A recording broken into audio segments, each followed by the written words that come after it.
Brandon Rutley. Logan swings over to his left. Vernon Adams Jr. is looking deep. He's got Sam Giguère. Touchdown, Montreal! Adams Jr. to Giguère again.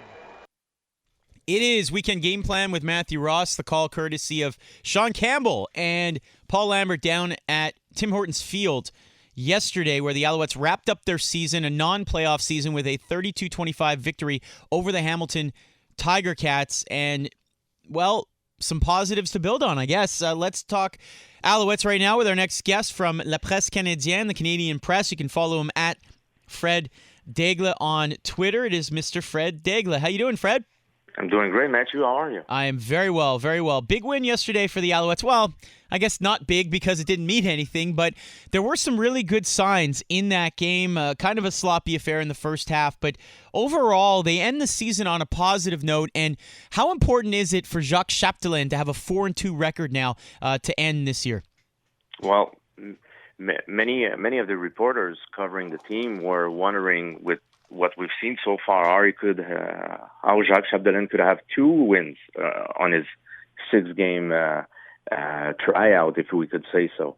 To conclude 4-2 gives him strong arguments when he'll meet with the Weddinhalls and Jim Popp, if he's still around, to let them know that it's what he's done. He's turned the thing around on the field, and I think he's turned this team around in the locker room. So it's massive for him to conclude his stint with a 4-2 record, in my opinion. But they're paying a couple of coaches still, right? Do they have any money left over for Chapdelaine? I mean, this has got to be somebody they lock up if they're interested in him.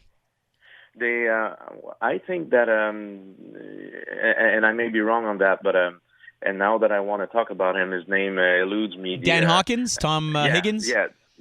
Dan Hawkins. I think that the Hawkins contract was to be is written off as of now, as we speak now, since the end of the season.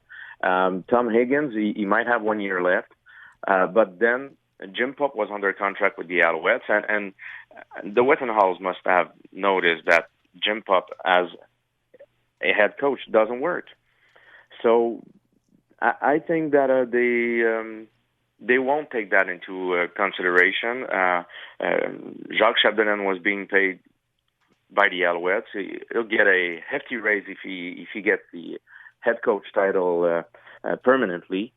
But no, I think that they feel they need a strong commitment to a strong head coach, because whatever they say, they're fighting for the same leisure money than the Alouettes, than the Impact are battling, and for in some instances that the Abs are battling for too. So they want to build up on that end of a great end of a season. Seriously, the last 6 weeks, the Alouettes have been playing good football, even when they lost. So I think they have to build on that momentum, and I think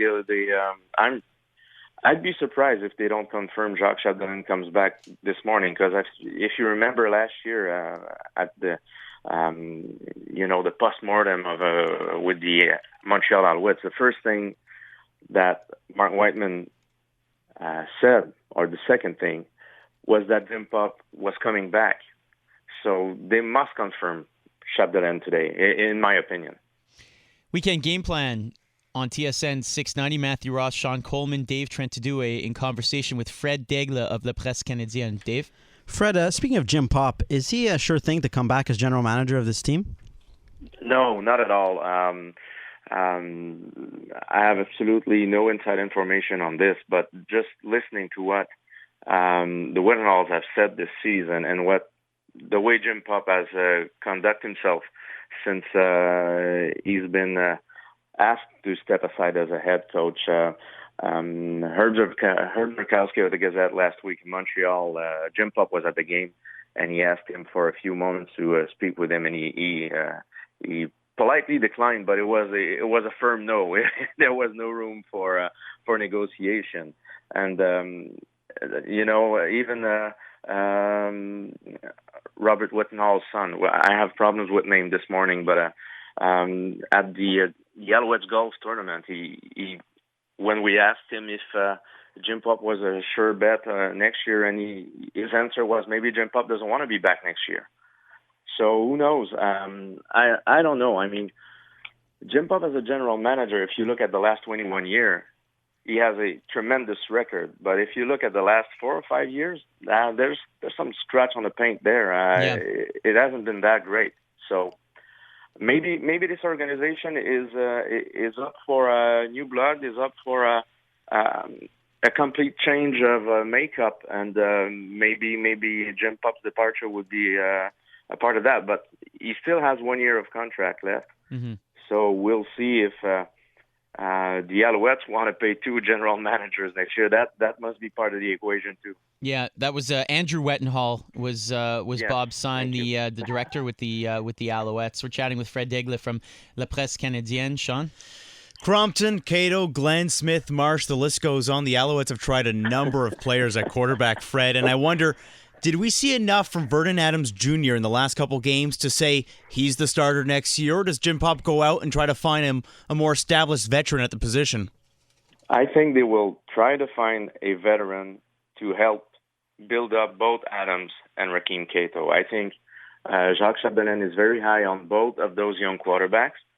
Vernon Adams has been improving this week compared to last week, and last week wasn't that bad, but Rakeem Cato came over in relief and did a tremendous job. So I think both quarterbacks have shown improvement in the last 6 weeks, and I'm sure it has to do with the play calling, the way Jacques Chapdelaine runs the offense, and the way Jacques Chapdelaine has made things clearer and easier for everybody on this team. So if they could add a good veteran to help up their development with, alongside Jacques Chapdelaine's play calling, maybe the Alouettes will have 2 good young quarterbacks instead of looking for one since the days of Anthony Calvillo. What about on the defensive side? John Bowman got another 10-sack season. I think it was his 7th in his career with a sack yesterday. He's such a great community guy, so well-liked. We know the age is getting up there. Is there a sense that the Alouettes would like to bring him back? The Alouettes are very, discreet about their contract negotiations, and we don't know very much. I guess we'll learn more today. Would you like to see him back? I think John Bowman still has some good football left in him. I'm not the greatest Canadian Football League expert, but it doesn't seem to my eyes that he's slowing down any bit. So why not? Why not bring him again? And you got to have some of those guys around to make sure that the younger ones learn from the best. And he's been one of the best in his profession throughout his career. So why not have him around to, even if it's in a passing the torch kind of way, just for a year or two, and make sure that the next guys will be as good as he was. All right, and then finally, Noel Thorpe on defense has been such a great coordinator. That defense was great all year, despite all the turmoil on the offensive side of things. We know that he tried to leave last year. Is he done with the Alouettes? You know what? I don't know what kind of relation he has with Jacques Chapdelaine, and I know that Noel Thorpe wants to be a head coach in the CFL. So this is why he left for the Edmonton Eskimos last year. Well, he almost left because he felt he had a clearer path to a head coach job over there than he would have in Montreal. So has Jacques Chapdelaine been convincing enough to keep him around and make sure that Jacques can have a strong defense still next year if he is the head coach? I don't know about that, but I'm pretty sure we'll know pretty soon.